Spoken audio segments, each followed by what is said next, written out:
Gillet. Vous avez la parole. Oui, Madame la Présidente, Monsieur le rapporteur, chers collègues, nous discutons ici d'un projet de loi ayant pour seul objet la retranscription dans le droit français du droit européen. Eh bien, chers collègues, je vais vous proposer ici, et dans les amendements d'ailleurs à venir, de supprimer l'article 11 de ce projet de loi. Pourquoi, chers collègues? Aujourd'hui, un candidat à un marché public, s'il a été condamné pour des faits graves, est automatiquement exclu. Son offre n'est même pas étudiée, et c'est bien heureux.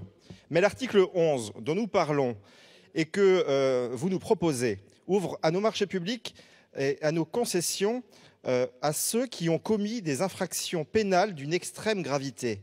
Escroquerie, blanchiment, abus de confiance, terrorisme, trafic de stupéfiants ou encore trafic d'êtres humains. Et ne me répondez pas qu'il y a nécessité absolue de se conformer aux directives européennes. Je ne peux pas l'entendre, les Français ne peuvent pas l'entendre. Ils ne peuvent pas entendre à juste titre que nous légiférons sur une mesure qui ne répond en rien à leurs intérêts.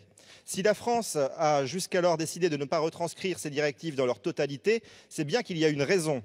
En premier lieu, une raison morale. Les directives européennes qu'il s'agit ici de transposer font la part belle à une impunité des entreprises en matière de commande publique. Les Français doivent pouvoir dire non. La souveraineté française ne doit pas être bradée. En supprimant cet article, chers collègues, nous réaffirmerons ici la primauté du droit français.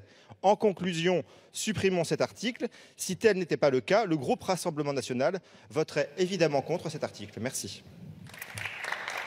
Donc nous avons des amendements de